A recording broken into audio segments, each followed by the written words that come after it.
rodado. A gente fala o tempo inteiro de privilégio. Ah, o privilégio. Tem que abrir mão do privilégio. Para mudar a situação do Brasil, a gente vai ter que abrir mão, os privilegiados vão ter que abrir mão dos seus privilégios. Você acha que é possível alguém abrir mão dos seus privilégios? Assim, de graça, de mão beijada? Acho que não. Eu acho que passa por a pessoa se conscientizar da importância daquilo. Né? E às vezes não é nem abrir mão dos privilégios, é deixar de ter privilégio para ser direito para os outros. Porque é privilégio para você porque está oprimindo o outro, né? Claro. E aí só é privilégio quando os outros não têm direitos. É entender que os outros têm que ser iguais para todos. Eu estive na Noruega recentemente e fiquei muito passada com a consciência que se tinha por conta de ter política pública de equidade de gênero há muitos anos. Então é um debate que as pessoas falam, não, isso está dado, isso é um direito, eu tenho que entender que isso... Então também passa também da gente ter mais políticas públicas eficientes, de debater esse sistema nas escolas, que com a vinda da Judith Butler a gente viu o absurdo que foi. As pessoas, ideologia de gênero. Passa por todo um processo longo de transformação mesmo de mentalidade para que as pessoas entendam, né? Mas, no entanto, os grupos são bastante fragmentados. Dentro do movimento feminista, tem as feministas mais tradicionais, por exemplo, rechaçam as novas feministas. Dentro do movimento negro, a gente tem também as nossas... São as subdivisões dentro das divisões. Você vê uma possibilidade da gente um dia agregar as nossas lutas? Eu não acho nem que é fragmentado, eu acho que a gente é diferente mesmo, heterogêneo. O movimento feminista ele não é algo homogêneo, às vezes as pessoas acham que feminismo é uma coisa só. Então, tem várias vertentes. Dentro da teoria feminista tem teoria radical, você tem marxista, você tem várias... Correntes de pensamento. Correntes de pensamento, e isso é importante, eu acho. Talvez não necessariamente a gente precise ser homogêneo, se engajar numa luta só. Acho que a gente precisa interligar essas lutas, acho que a gente precisa ter mais diálogos, porque... Tudo bem a gente ser diferente, mas eu acho que na hora que a Angela Davis fala, a gente precisava pensar nossas diferenças como fagulhas criativas e não como algo que nos divide. Né? Como é que juntas com as nossas diferenças a gente consegue pensar um projeto mais amplo e não usar mais a diferença para nos separar, porque diferente nós somos. Né? Eu não quero que a gente pense exatamente igual, mas como juntas a gente consegue pensar algo mais amplo respeitando essas diferenças. Às vezes as pessoas confundem lugar de fala com representatividade. Você não precisa ser negro para falar contra o racismo. Você pode e deve se responsabilizar pelo racismo, só que você fala de um outro lugar. Né? Eu posso falar de gordofobia, trazer sei lá, matérias, trazer pessoas para falar sobre isso, mas não necessariamente só a pessoa gorda pode falar disso. O que a gente está dizendo é que é importante que a gente entenda falar, lugar de fala, você fala a partir do lugar que você pertence. Não significa que só a mulher pode falar contra o machismo, muito pelo contrário. O homem vai falar de machismo, de repente, no sentido de pensar, eu sou professor, eu tenho mulheres na bibliografia do meu curso, eu sou pai, eu pago a pensão, né? Eu divido as tarefas dentro de casa. Então, ele vai pensar por um outro lugar. Então, não necessariamente é só aquela pessoa que pode falar disso. A gente está nessa batalha.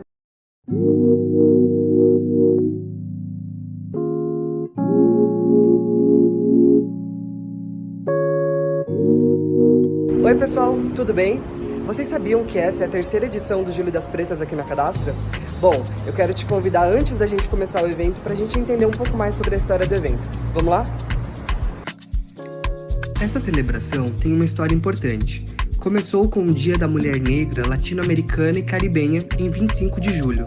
A data foi instituída em 92, durante o primeiro encontro de mulheres afro-latino-americanas e afro-caribenhas, graças à iniciativa de mulheres como Délia Gonzalez. Escrevendo texto para ti. Exatamente, são mulheres assim extraordinárias e que não têm espaço, porque o espaço não lhes é dado, na medida em que elas não se encaixam, não se enquadram, né, nos estereótipos estabelecidos. Uma das grandes líderes do movimento que recorda a memória e revive histórias de pessoas que as antecederam, como por exemplo Teresa de Benguela, uma mulher que liderou o quilombo de Quariterê, no Mato Grosso, no século XVIII. Teresa é lembrada pela sua coragem e pela luta pela liberdade e dignidade de seu povo. Aqui na Cadastra, o Júlio das Pretas é feito sobretudo para falar sobre equidade, inclusão e diversidade.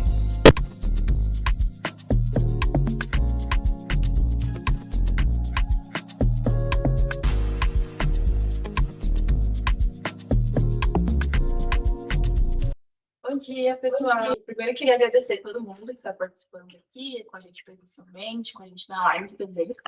Essa é a nossa terceira edição aqui do Giro das Pretas.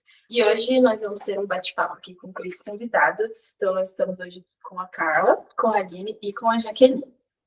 E eu sou a Lara, né? Vou estar mediando esse papo aqui com essas 3 convidadas. Queria já começar agradecendo vocês 3 por terem, né, aceitado esse convite para conversar com a gente aqui hoje.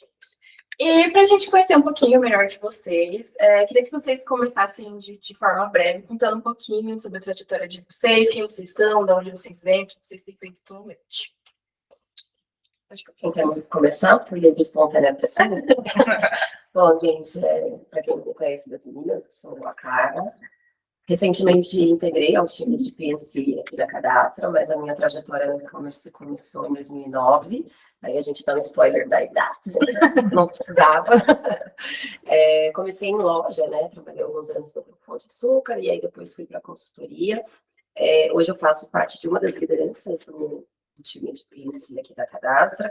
Recentemente, né, com o movimento que aconteceu da aquisição, né, da Maestra, eu já atuava como head de people lá. E minha trajetória tem sido na área de recursos humanos há 20 anos. Há pelo menos uns 12, 15 anos numa posição de liderança, uma trajetória bem árdua como mulher preta, né? A gente vai discutir isso hoje aqui, e de muito orgulho, de muitos frutos bem colhidos e bastante coisa para contar. Bom, meu nome é Aline, tenho trabalhado em área de tecnologia desde 2000. Agora, 2001, sempre trabalhando aí na área de tecnologia, empresas de tecnologia, desde telecomunicações até publicidade digital, AdTech, que é onde eu estou estabelecida hoje, na Mídia Smart, como gerente, trabalhando paralelamente ali com o time de vendas.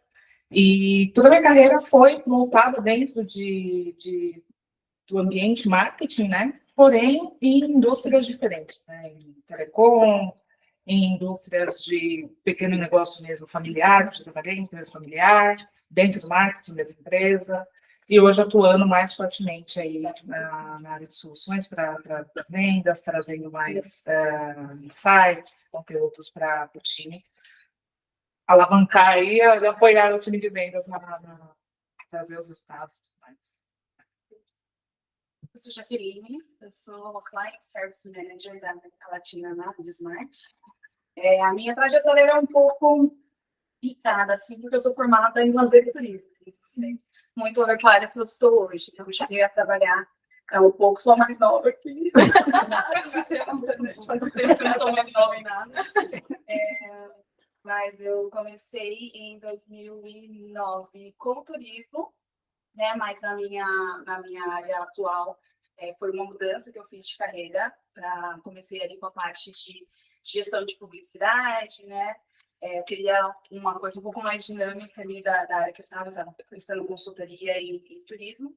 E passei por algumas empresas de tecnologia na área de suporte, atendimento ao cliente, né? A gente vai juntando as experiências que a gente já tem, que a gente já acumulou e buscando novos caminhos. E eu entrei para a área de tecnologia e agora eu trabalho com a parte de client service também, para tecnologia de EdTech, né? Maravilha, obrigada, meninas. E saindo um pouco agora, né, do trabalho que vocês fazem lá de segunda a sexta-feira, o que vocês gostam de fazer no tempo de vocês, como vocês passam o tempo, entender um contexto um pouco mais pessoal de vocês. Não. Bom, eu sou mãe, né? Então, depois que você vira mãe, você passa a fazer o que você gosta. Então, nos meus momentos livres, eu aproveito, né? Me dedico muito à família. Acho que depois que a maternidade chega, não tem muito, assim, bem uma chavinha, né? Mas que é sempre a prioridade, né? E cuidar da família e tudo isso. Só tenho um, não sei por que foi no plural. Não. Por favor. Tenho uma menina de 13 anos que está numa fase difícil de adolescência, que não quer mais fazer as coisas comigo, né? Então eu fico caçando o que fazer com ele, mas nem sempre, né, rola. Então, meu tempo de qualidade é com o filho, aproveitando com os amigos. Sou uma jovem senhora que não tem muito mais disposição, né, para muita bagunça e tudo mais, então eu tento aproveitar e tempo em família, acho que dá prazer, além do trabalho, que eu gosto muito. Vamos trocar. Bom, eu sou uma pessoa de muitos interesses variados, né? Estou sempre buscando uma coisa diferente para fazer. Eu sou uma pessoa bastante de natureza, então eu gosto de trilhas, eu gosto de algumas atividades, coisas que eu tenho que gostar. Da última vez eu falei que eu não gostava de atividade física, jogaram na minha cara que eu gosto de correr, que eu faço yoga, que eu faço trilha. Então, essas são algumas atividades que eu gosto. Sou uma pessoa muito família, tenho uma família grande, tenho vários irmãos. Então, eu gosto bastante de interagir com a família, de fazer atividades que incluam a minha família, eu tenho sobrinhos, de idades variadas também. Então, é legal que eu consigo sempre estar mudando ali as minhas atividades. Eu tenho uma afilhada agora, que está muito linda. E é como eu gosto de passar o tempo, eu gosto de fazer coisas diferentes, assim, eu gosto de ir pra barzinho, eu gosto de ir no show, mas eu gosto de fazer coisas variadas, assim, e vai em mundos diferentes, enxergar perspectivas diferentes. Eu acho que a gente tem muitas possibilidades, né, e eu gosto de ter um dedinho ali em cada uma delas. Sou boa em nada, mas faço tudo de tudo. Só explorando tudo. Bom, eu trabalho 7/24. Vamos corrigir aí. A minha vida pessoal, ela se converteu também em empreendedorismo, né? Então, parte do meu tempo, é lógico que eu vou sob demanda, mas eu sou chocolatier também. Então, eu brinco que eu fecho o computador e começo a mexer o bolo de chocolate. Mas é sob demanda, então não ocupa 100% da minha segunda a sexta, né? Eu sou amante de gastronomia, estou sempre buscando uma receita nova, um prato diferente, a gente faz uma vez por mês um prato de algum país diferente lá em casa. Então, eu gosto muito disso, eu gosto de juntar as pessoas, eu gosto de ter todo mundo ali na mesa, comendo junto, fazer alguma coisa que eu gosto. Dia das Mães, Dia dos Pais, Natal, essas coisas. Deixa eu fazer o prato. Deixa eu fazer. Sobremesa, não, sobremesa eu não quero. Sobremesa eu sou paga para fazer. Eu quero um salgado. Então, eu gosto muito de gastronomia e é onde eu ocupo parte do meu tempo, entre amigos, família, saindo para comer em algum lugar gostoso, diferente, uma culinária diferente, ou até mesmo preparando em casa algo delicioso. E, em paralelo, aproveito esse amor pela cozinha que eu tenho para também usar minhas técnicas aí para produção de chocolates e vender essa produção, né? Esse valor todo que tem ali em volta. Trabalhar com chocolate, que é algo muito. Maravilha, meninas. Vocês vêm de áreas diferentes, também interesses diferentes. Queria entender dentro da trajetória pessoal aí de cada um de vocês, quais vocês acreditam que foram assim, os principais desafios e também as principais conquistas, né? Para eles terem lembrado das coisas boas. Bom, eu comecei a minha trajetória muito nova, né? Então, apesar de ter 20 anos de carreira, comecei a me falar a idade logo de cara, né? Comecei aos 16 meses. Então, ao longo da minha trajetória, eu fui assumindo responsabilidades sem que a minha idade biológica acompanhasse essa maturidade corporativa que eu tinha que ter. Eu acho que esse foi o meu maior desafio, né? Além do desafio que nós mulheres encontramos no mercado de trabalho, eu, como mulher preta, o racismo, o sexismo, o machismo estrutural, que eu acho isso, todas as mulheres passam por isso, né? É inevitável, pode ser, enfim, em companhias que isso é velado, né? Na nossa sociedade. Existe aqui essa barreira que eu acho que a gente está ainda muito distante de conseguir transpassar, né? E esses foram os dois maiores desafios, mas eu sempre fui muito obstinada, assim, sabe? Inconformada mesmo, né? Assim, nunca ninguém me colocou numa caixinha que falasse assim, daqui você não pode sair, ou dessa barreira você não pode ir. E esse meu inconformismo me levou para lugares altos. Eu assumi uma posição de liderança muito jovem, eu tinha acho que uns 23 anos, e imagina, liderar pessoas mais velhas que você e numa companhia muito grande, foi um grande desafio para mim. E aí os reconhecimentos vieram assim, de uma maneira muito orgânica, sabe? Quando você percebe que você já estava num lugar de destaque, foi acontecendo, esse meu jeito topetuda de ir, querer conquistar as coisas, E a minha maior conquista foi chegar assim, à sociedade da maestra, que nem, assim, no meu plano de carreira mais obstinada, eu consegui, né, me via nessa posição e foi um reconhecimento, assim, para além do que eu trabalhei mesmo, assim, sabe? Apesar de reconhecer que eu fiz por merecer, que foi, né, óbvio, muito merecido. Mas acho que é isso. Gente, eu até me perdi na pergunta. Desafios, né? Desafios. Eu acho que, para mim, o primeiro desafio foi enxergar para onde eu poderia ir, sabe? Eu cresci num lugar afastado, uma cidade pequena, embora seja em São Paulo, é meio claro que chama, né? E você tem poucas referências, você vê poucas pessoas à sua volta fazendo coisas diferentes, né? Eu sempre lembro que o meu sonho quando era criança, eu queria ser secretária usar o computador, sabe? E conforme você vai alcançando e subindo, conquistando espaços, entrando em lugares que antes você não tinha acesso, você vai vendo as possibilidades e fala, cara, eu quero ser isso, eu quero fazer isso. Então, eu demorei para escolher uma profissão e até mudei aí de rota no meio do caminho, porque eu não enxergava para onde eu podia ir.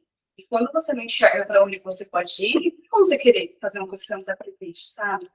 Então, falta força para você querer ir longe se você não sabe onde que longe é, sabe? Se você não vê ninguém igual a você nesse longe. Então, para mim, faltou um pouco disso, de conseguir enxergar as possibilidades. Não que faltou, né? Que atrasou um pouquinho, digamos assim. Enxergar esses caminhos que eu poderia percorrer para alcançar alguma coisa, e as referências, obviamente, e aquela confiança, né, de que é ok eu estar onde eu estou, é ok eu ter conquistado o que eu conquistei, não foi ninguém que me deu, eu corri atrás, eu mereço igual qualquer outra pessoa que tenha dado os mesmos passos que eu dei. Então, acho que na minha trajetória, esses foram os pontos que eu sinto onde eu me senti mais fraca, né? Não enxergar para onde eu posso ir e não ter certeza se eu deveria estar pisando onde eu estou pisando, porque a gente falta aquela confiançazinha ali no fim. Acho que é isso. Considerando aí o tempo profissional que eu tenho, desafios foram meus, né? Muitos desafios, muitos obstáculos, muitas conquistas também. A questão é que essas conquistas eu comecei a enxergar muito tarde, né? Eu passava por situações onde eu via, não é nada, porque eu fui me identificar como uma mulher negra quase com meus 30 e poucos anos. Então, todo esse passado, esse momento antes desses anos, era tudo coisa da minha cabeça. Não, a pessoa falou aquilo, não é nada, né? E hoje, principalmente na fase escolar, que é bullying, hoje, para mim, aquilo lá atrás, tipo, era uma coisa que marcava muito, mas eu chegava em casa muda, não falava, né, que aconteceu tal coisa. Ficava quieta. Estudei, tive o privilégio de estudar em escolas particulares toda a minha fase escolar. Majoritariamente, 95% das turmas eram brancas, e eu ali com uma ou outra pessoa com quem eu não sei porquê, né, eu me identificava mais com aquela pessoa. De alguma maneira, eu me espelhava naquela pessoa, eu queria acompanhar aquela pessoa porque eu me via como ela, né? Eu me envolvia com as outras pessoas porque era mais maioria também, né? De alguma maneira eu tinha que chegar nela. Mas aí foi entrando em carreira, entrando em tudo, eu alcançando, eu tive a oportunidade de morar fora, de estudar, de trabalhar numa empresa lá fora dela, trabalhar nessa empresa, em Buenos Aires, e ali foi outro impacto, uma conquista genial, grandiosa para mim, para minha família toda. Tem um impacto cultural gigante, onde vem a mulher negra de uma outra maneira, né? Não é aquela profissional que está sentada numa mesa de escritório, trabalhando, focada naquela missão ali. Só que eu tinha 20 e poucos anos, eu não via nada dessa maneira. Então, assim, eu comecei a ter aquele choque de realidade quando me reconheci. Eu me redescobri, como eu vi minha identidade de fato.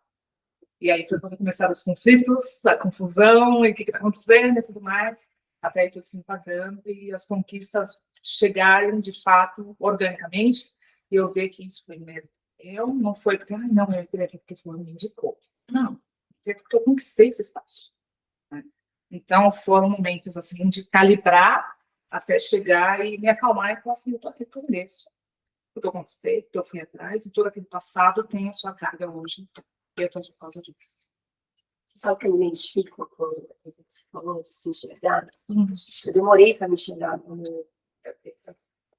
Não sei se isso foi uma blindagem da família, até. Eu não sou preta retinta, né? Então, isso também afasta um pouco, né, do estereótipo e tudo mais.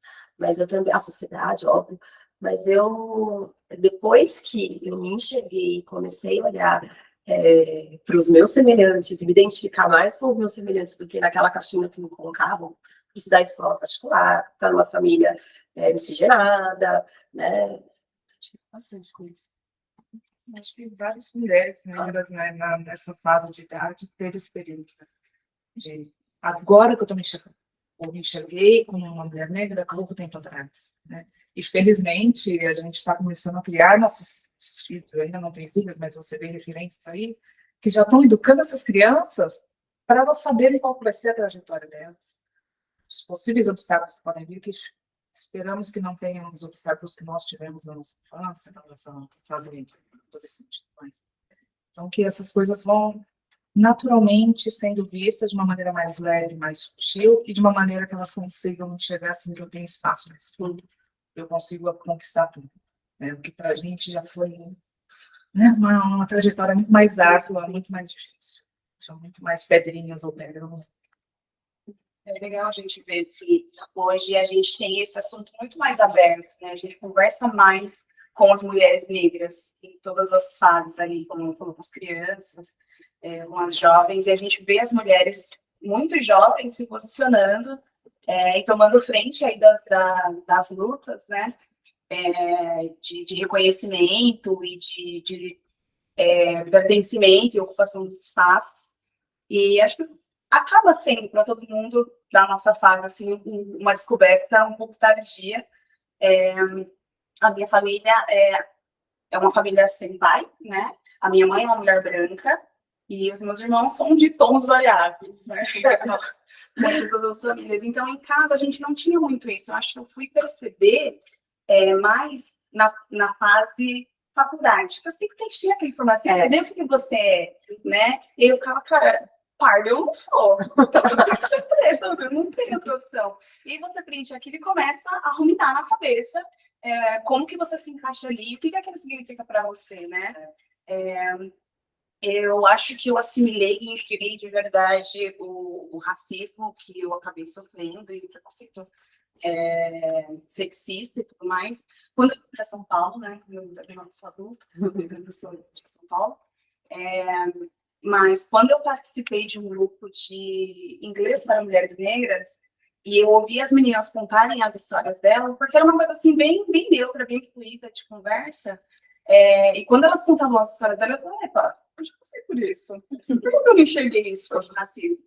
Mas é porque tá na estrutura, né? A gente às vezes, tipo, é normal, é uma piada, é uma brincadeira. Mas não é. Mas a gente demora para perceber porque não se falava sobre isso. E eu acho que essa virada de chave, que hoje a gente consegue discutir tudo isso, e hoje as meninas novas já têm essa clareza, é porque a gente fala, porque a gente traz esses assuntos, a gente põe luz nesse problema. Meninas, tanto nessas dificuldades que vocês trouxeram dentro do mercado de trabalho, mas também nesse momento de vocês se identificarem como mulher preta, queria entender qual foi o papel da família de vocês nesses dois processos.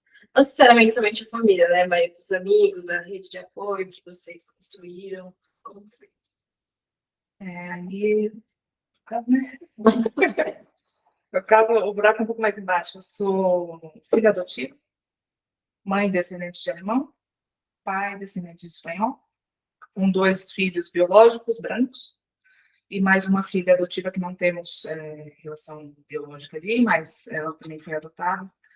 Então, eu cresci numa família, não falo família do telhado ali da casa, mas uma família com primos, tias, tios, primas, primos, sobrinhos. Então, tudo que acontecia ali naquele redor era visto de outra maneira. Né? Eu tinha uma venda na minha frente. Mas vendas, assim, dentro de casa, a ponto de falar assim, ácido de camelhão, seu cabelo alisado. A minha mãe é loira. Ela fazia mechas loiras. Então, assim, tinha muito disso que eu não via, né? Uma criança, uma fase de adolescência, por mais que tenha a fase rebelde do adolescente, eu não via nada disso. Eu via como natural, porque eu estava num ambiente. Então, o que me ajudou muito foi mais eu me envolver nesses coletivos, me envolver nesses grupos, para eu começar a enxergar o que acontecia lá atrás. Então, eu considero um pouco mais da sociedade como se ter me ajudado a chegar, porque da minha própria família, totalmente disso. Me deram todo o apoio, me deram todo o suporte, eu cheguei onde cheguei, graças a eles também. Tive 1000 oportunidades que muitas pessoas poderiam não ter tido, mas enxergar, né, a raça, me identificar com a raça, tudo, eu acho que eu teve mais mesmo a esse lado de estar envolvido em coletivos, estar em grupos, acompanhando de pessoas, até meu ciclo social de amigos também, majoritariamente grandes. Eu casei com um homem negro e eu me orgulho muito disso. Né? A minha mãe já fala, antes de eu começar a namorar, pensar em namorar alguém e tudo mais, ela fala, olha que bonito esse rapaz aqui, não tá dando. Ai, minha amiga tá com filho, vamos lá conhecer. Não queria nada, eu nem pensava se eu queria homem, branco, preto, japonês, eu nem pensava, não queria nada mesmo. E aí, eu me envolvendo, fui me abrindo mais, me acercando mais pessoas negras e conhecendo mais esse movimento, conhecendo mais esse ambiente, entendendo mais essa cultura. Então, acho que foi mais um pouco da sociedade. No meu caso, acho que no começo, a família, por ter experiências e viver na realidade da nossa família, né, com a minha mãe, porque minha mãe, por muito problema, que a gente era pobre, né? Tudo era porque a gente era pobre. Eu acho que ninguém gosta de pobre. Nem os pobres gostam de pobre. Mas a maioria dos problemas que ela conseguia enxergar era relacionado à questão financeira, mas a gente sentia, né, a forma de tratamento, quando a gente estava em ambientes, se não eram os nossos ambientes de costume, né, a gente sentia a diferença no tratamento, a forma de falar, o olhar, e com o tempo você vai percebendo isso. E o fato de eu ter muitos irmãos, eu me sentia sempre muito protegida, né? Então, independente do que acontecesse, eu sabia que eu tinha alguém ali para me proteger. Os meus irmãos eram como se fossem os guarda-costas, né? Qualquer coisa, tipo, ai, meu Deus, os meus irmãos, eles me protegerem. E os meus irmãos, o meu irmão mais velho, ele é mais retinho. Então, e as pessoas falam, tenho medo do seu irmão. E ficava, tipo, porque ele é grande, né? E com o tempo você vai percebendo que existem outros medos, né, da sociedade em relação ao homem negro. Mas eu acho que também o fato de estar em contato com outras pessoas negras, né? E no começo a gente não percebe, mas a gente vai se identificando com o jeito da pessoa falar, né? De como a pessoa se posiciona. Porque a gente se enxerga ali também, né? Então, você se aproximar de pessoas que têm uma vivência próxima da sua, que tem uma experiência próxima da sua, e se juntar a ela na luta para conquistar as coisas de uma forma geral, né? Os espaços, as experiências, as vivências, você vai se tornando mais forte para enfrentar tudo. E eu acho que eu tive muitos amigos que se deram ao trabalho realmente de reforçar para mim que eu poderia conquistar, ou as qualidades que eu tinha e a força que eu poderia usar para chegar onde eu gostaria de chegar. Então, eu acho que isso é sempre muito positivo. E, embora não fossem coletivos organizados, acaba sendo o nosso coletivo, né? E eu acho que é onde a gente consegue encontrar força para passar por tudo isso. Porque se você para pensar, é pesado demais, é muita coisa. E aí você fala, não, cara, vou sentar aqui, daqui eu saio, não vou avançar. Mas se você tem alguém que fala assim, não, eu vou com você até ali, depois você pega na mão de outra pessoa e vai mais um pouquinho, e assim, vai indo. Eu acho que isso acaba ajudando bastante no crescimento, não só as conquistas como todo, mas em acalmar o coração, assim, de que tem uma solução, que tem um futuro pra gente melhor que a gente tem.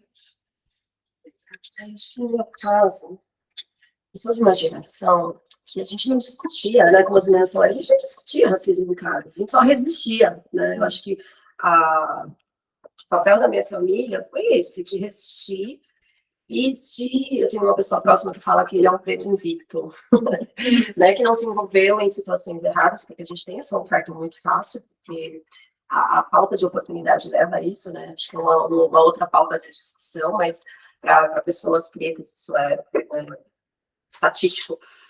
O acesso a coisas lícitas e se envolver com coisas erradas é muito mais fácil, né? Se a gente pode dizer assim. Então, acho que foi resistir, mostrar qual era o caminho certo, o que a gente precisava fazer. E, de alguma forma, eu não sei nem explicar para vocês, mas, assim, tinha uma mensagem de que, olha, para a gente é um pouquinho mais difícil, mas existe. Não sei em que momento eu tive essa conversa com a minha mãe, com as minhas irmãs. Eu sou filha de pais separados, então tenho uma figura feminina muito mais presente dentro da minha casa. E a gente, hoje, pode falar de boca cheia que somos pretas invictas, assim, sabe, né? Todas conseguiram seu lugarzinho ali ao sol. Mas acho que muito nesse... hoje eu discuto isso com meu filho, né? Ele é uma criança branca, né? E, obviamente, eu também... Hoje não mais, porque, enfim, né? Ele tem a melanina, então o sol dá uma imagem nele, mas quando ele nasceu, ele era muito branquela. E as pessoas me olhavam com um olhar, tipo, o que a babá tá amamentando essa criança, né? Então, desde muito pequeno, eu converso muito com ele, e ele várias vezes olha para mim e fala que ele é ser pretinho igual você, mamãe.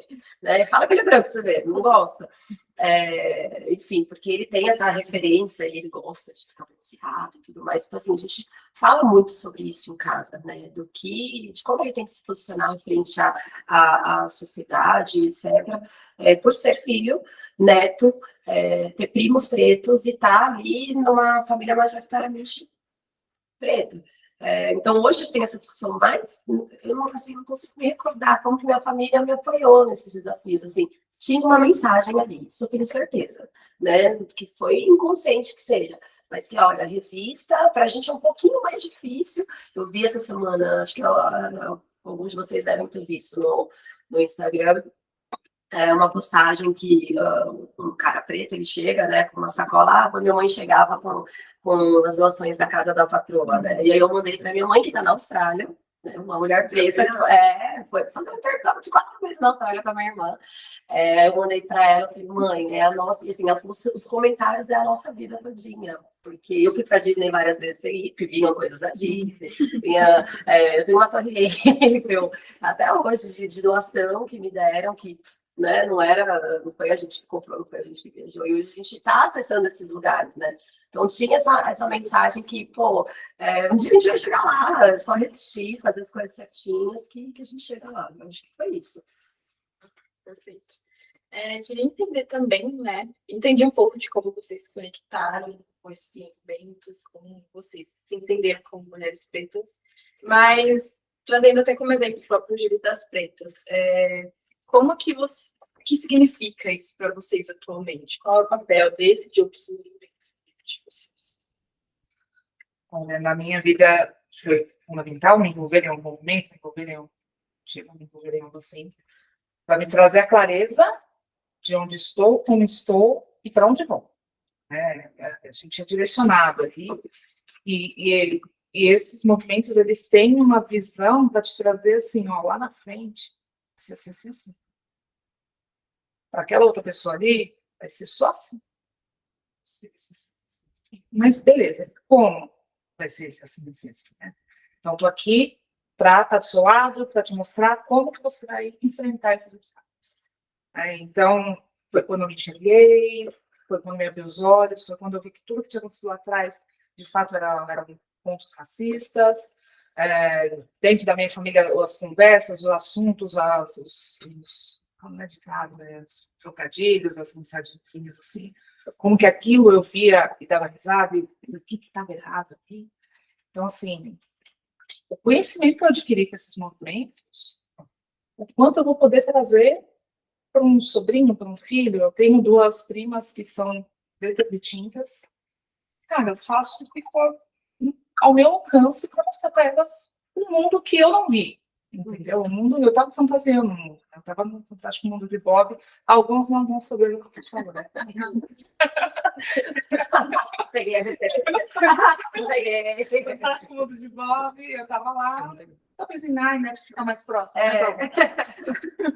Estava em Nárnia e eu não quero que ela seja. Eu não quero que elas fantasiem o que não é para ser. Eu quero que elas sonhem e quero que elas consigam conquistar aquilo que elas sonham. Mas como, tudo mais, então é ali que eu entro no papel de tipo, isso é assim que você vai conquistar. Isso está ao seu alcance, isso não está ao seu alcance. Então, os movimentos fazem a gente enxergar, entender e passar para frente. Que a visibilidade, né? Você conseguir estar nos lugares que antes a gente não estava, né? Então, é extremamente importante isso. A sociedade, e eu falo que o mundo corporativo também tem uma dívida histórica, né? Então, a gente precisa, quando a gente fala de ambiente corporativo que tem esses movimentos, é extremamente importante, porque assim, né, a gente estava conversando antes de começar o nosso papo, quantas meninas pretas estão assistindo a gente, ou vão assistir, ou só de ver, né, o convite, talvez não assistiram, ou não assistiram a live, mas se inspirar, falar, cara, se essa pessoa conseguiu, eu também consigo, né? E antes a gente não tinha.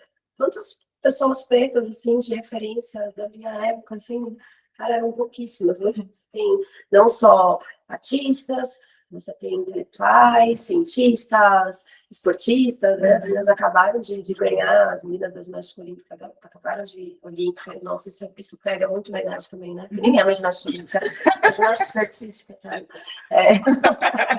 Isso pega muito na idade. E quantas... ter visibilidade, ter lugar, sabe? Lugares que a gente não acessava, seja no mundo corporativo, esportivo, na sociedade como um todo. É extremamente importante. Eu sou super defensora, amei o convite, assim, que vocês precisarem, contarem, enfim, precisar contar comigo para apoiar essas causas. Estou super disponível, porque a gente tem mesmo que fazer barulho. Eu sinto bastante que acaba sendo uma fonte mesmo, né, de conhecimento. A gente tem aqui Bell Hooks de um lado, Lélia Gonzalez do outro. E como que a gente descobre esses nomes, né? Esses movimentos, esses coletivos, eles é um baú de tesouros. A gente encontra aqui histórias, referências, a gente encontra inspiração, a gente encontra um pouco de revolta para a gente ter aquela forcinha extra, né, para continuar brigando contra, para continuar resistindo, como a meninas comentaram aqui antes. A gente se identifica um pouco, acho que a gente chora a dor do outro, mas tem outras pessoas chorando a nossa dor também. Então não é como se a gente tivesse esquecido, como se as nossas dores não tivessem valor. A gente encontra força assim de todos os lados nesse tipo de movimento, né? Não só de apoio, mas de conhecimento, porque é a nossa melhor arma. Porque enquanto a gente estiver só usando a nossa experiência e as poucas referências que a gente consegue ter acesso como escudo, a gente ainda vai ser reduzido. Mas se você abre um livro, se você usa a literatura, se você usa o conhecimento que a gente hoje sabe que tem, que antes a gente não tinha esses nomes, né, disponíveis para a gente buscar, para a gente estudar, para a gente entender, para você olhar para uma situação e falar assim, não, isso aqui não é mais admissível, a gente precisa brigar para mudar esse cenário aqui. E a gente vai achar dentro desses movimentos todas essas informações e esse suporte para alcançar, mas de uma forma assim, estruturada e bonita, como a gente tem visto vários movimentos hoje fazendo. Então, para mim, é simplesmente necessário a gente ter esse tipo de ação para conseguir ver, talvez não hoje, talvez não amanhã, mas um dia, algum resultado, alguma diferença na sociedade da forma que a gente vê hoje.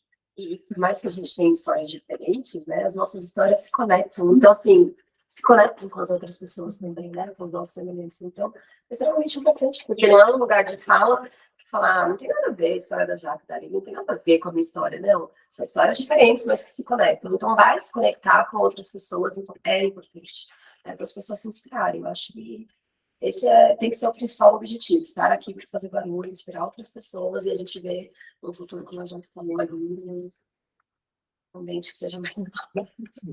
E quais são as principais referências que vocês têm atualmente de mulheres pretas? E por que vocês acreditam que é importante, né, que elas estejam nesse lugar de destaque? Olha, eu participei de um evento esse final de semana, e a organização do evento chama-se Black Woman Boss. Então já tem poder só no nome das temáticas. E o evento era de mulheres em negócios, totalmente direcionado para as mulheres empresárias, empreendedoras, mais mulheres pretas empreendedoras. E ali eu vi mulheres que você não, tipo, olha a posição dessa namorada, sabe? Mulheres super imponentes, super presentes, de corpo e espírito ali. Você fala, cara, olha esse poder todo numa mulher. E são pessoas anônimas, né? Se a gente for citar referências aqui de mídia, referências artísticas, referências assim, tem milhares, né? A gente tem referências do exterior, a gente tem excelentes referências aqui no Brasil, às vezes anônimas, né? A gente não vê. E aí, quando você participa de um evento como esse, você vê que a organizadora tem 3 empresas. Ela tem, assim, ela fala da vida dela numa naturalidade. Você fala assim, caramba, uma mulher conquistou tudo isso. É possível, né? Mulheres empresárias ali de diversos ramos, direito, juízas, donas da sua empresa de ramos diferentes, títulos de poder, como a juíza que eu disse. Então, vocês falam, caramba, existe. Não é só ali na TV, né? Não é uma influencer tentando mostrar algo que ela está criando um personagem. Não, é real. Né? Então, a gente tem que olhar também para as mulheres anônimas que a gente não enxerga. A gente tem que buscar essas pessoas anônimas e ter elas como referência, porque ali é o real, né? É aquilo que está mais próximo. Está mais pertinho ali. Só, caramba, aquela mulher ali. Sabe que eu pensei exatamente nisso? Cara, a minha maior referência é uma amiga de faculdade, o nome dela é Gisleide Maria de Sena. É uma mulher pretona, assim, que eu tenho o maior orgulho. Ela é psicóloga, especialista em Gestalt terapia, que é uma linha da psicologia bem específica, não é muito difundida e tudo mais. E ela criou uma escola, ela fundou ela é a diretora hoje da escola dela, de pós-graduação em Gestalt terapia. E é uma das mulheres mais inteligentes, assim, e é minha amiga, e é pretona, assim, né? Assim, quando eu falo pretona, com muito orgulho, assim, muito resistente. E, cara, exatamente isso que você falou. Por que a gente tem que se espelhar em pessoas, né, famosas e, de repente, enfim, porque é importante também, né? Acho que eles são um lugar de destaque para mostrar pra gente que é possível e tudo mais. Mas essa menina é, assim, um orgulho absurdo, porque resistiu pra caramba, resiste ainda, né? Ela estudou em instituições públicas e passou por muitas violências estruturais, porque aonde você fazer um curso de pós-graduação na USP, você vai ter semelhantes. Não, muito pelo contrário, né? Ela vindo de uma faculdade popular, conseguiu com muito mérito fazer a pós dela na USP em cuidados paliativos e sofreu muitas violências, porque ali não era lugar para ela, né? Então, imagina, fazer uma... e aí, né, não quero fazer uma crítica à instituição, né? Uma crítica à sociedade. A gente sabe que é restrito, né? Os alunos de instituições públicas, né? Se não fossem as cotas, a gente seria muito mais minoria do que nós somos hoje, né? Então, ela é uma grande inspiração, e depois eu vou mandar lá para ela, não falei que eu estaria aqui, mas para ela ver que ela é muito lembrada, e não só por mim, mas eu tenho certeza pelos alunos que já passaram pela instituição dela e pelas pessoas que ela, né, de alguma forma, tocou como psicóloga. Eu vou falar aqui, vai parecer que eu tô clichê, né, mas a gente está muito alinhada. Vários momentos aqui, não só quando você fez a pergunta, eu lembrei das minhas irmãs, eu tenho 3 irmãs, e elas são o meu maior exemplo, minha maior referência e meu maior suporte também. E como grupo, nós 4, se a gente compartilha entre a gente as nossas vivências, e assim, não são poucos os desafios, né? E você está diariamente lutando contra todas essas injustiças, que é injusto, no mínimo, né? Para dizer o mínimo, e resistir, ainda apoiar o outro, eu acho que é o que ele falou, a gente tem que olhar para o lado também. Obviamente que a gente quer ver as mulheres negras na TV, a gente quer ver na política, a gente quer ver em todos os espaços, na publicidade e tudo mais, mas a gente também tem que olhar para o lado.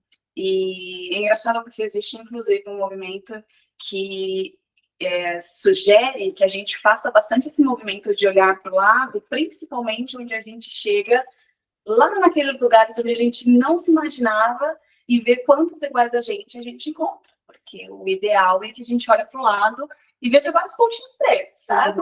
E que eles não estejam ali para servir.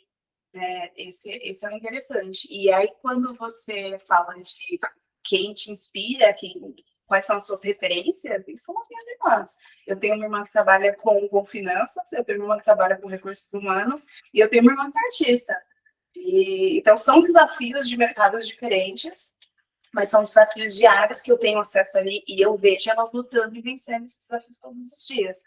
Então, seria lindo se eu pudesse vê-las na TV, mas o que me inspira mais todos os dias é olhar para as histórias delas que estão ali do meu lado.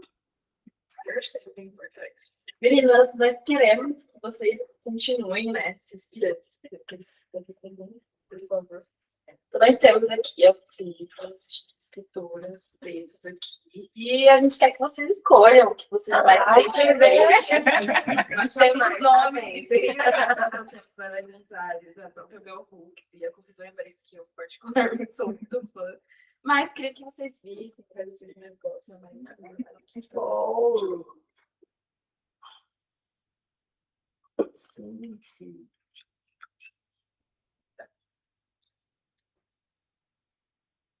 Só tem interagindo com a gente aqui no chat.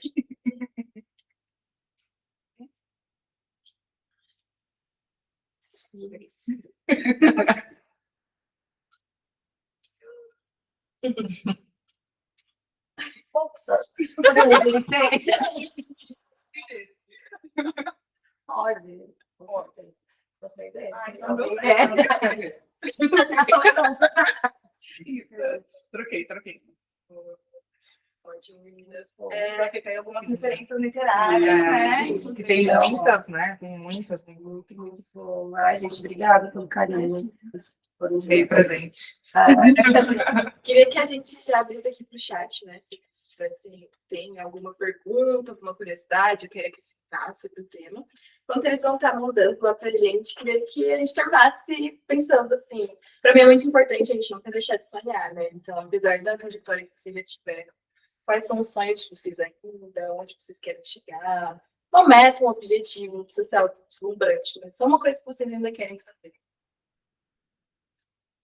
Eu tenho, assim, alguns projetos daqueles que não chegaram nem para o papel ainda, mas justamente de criar ações que permitam não só fomentar os sonhos de outras meninas, mas também de criar caminhos, né?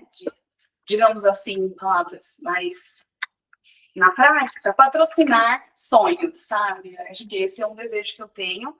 Eu já participei de alguns projetos dentro da empresa voltado para essas conversas, né, para essas dinâmicas de ações que a gente pode tomar, mas eu tenho bastante vontade de desenvolver um projeto desse. Eu já literalmente quero viver da minha arte.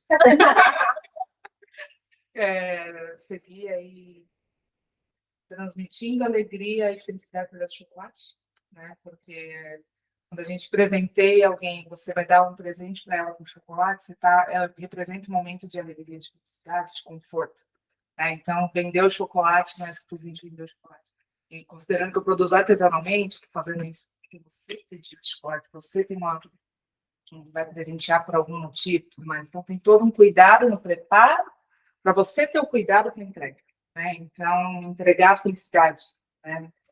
Essa felicidade tem um preço para quem vai presentear, mas é algo que eu faço com o maior prazer. Assim, é algo que eu vejo lá no futuro. Eu estou produzindo chocolate, distribuindo felicidade aí para esse Brasil inteiro. Eu quero impor uma cadeira de cinema um dia. O corporativo é difícil, né? Eu já tive algumas crises existenciais, tipo, vou viver da minha arte, mas eu gosto. Então, assim, como eu falei lá no início, né? Eu quero sair não, né? Nunca me colocaram numa caixinha. E eu quero, assim, um dia estar numa mesa, continuar nas mesas com grandes discussões. Transbordar, exatamente. E eu, como posição de se deve, eu me vejo, assim, muito. Eu gosto. Já tem um apoio. Perfeito. Queria agradecer mais uma vez, né, vocês terem aceitado esse convite para essa conversa, essa troca. Eu me senti muito confortável aqui em ouvir um pouquinho de vocês. Tenho certeza, me senti completamente inspirada, então tenho certeza que vocês também, por onde vocês estão passando, estão inspirando outras mulheres pretas a seguirem os seus sonhos, o que elas querem voltar. Tá? Então, mais uma vez. Tem um pessoal comentando aqui no chat da importância, sobre essa conversa, a importância também da gente falar sobre colorismo. E a gente também. Onde que vai ser isso aqui? Chat. Tá, vai rolar um sorteio aqui também, que nós ganhamos também essa canequinha aqui, ó, de Vidas Pretas. Então, a primeira pessoa que mandar aqui no chat de Vidas Pretas vai ganhar uma canequinha dessa também. Pra vocês terem aí com vocês, tá bom? Dessa caneca. Eu amei, tem o seu nome. Representam muito. Muito no talk show, gente. Como é? Podem me chamar mais vezes, amém. Tá. Bom, pessoal, a gente vai finalizando por aqui. Então, agradeço também o pessoal que acompanhou aí de casa, o pessoal que fez os comentários e a gente se encontra nos próximos eventos. Obrigada. Super obrigada. Me chama mais vezes. Muito bom mesmo.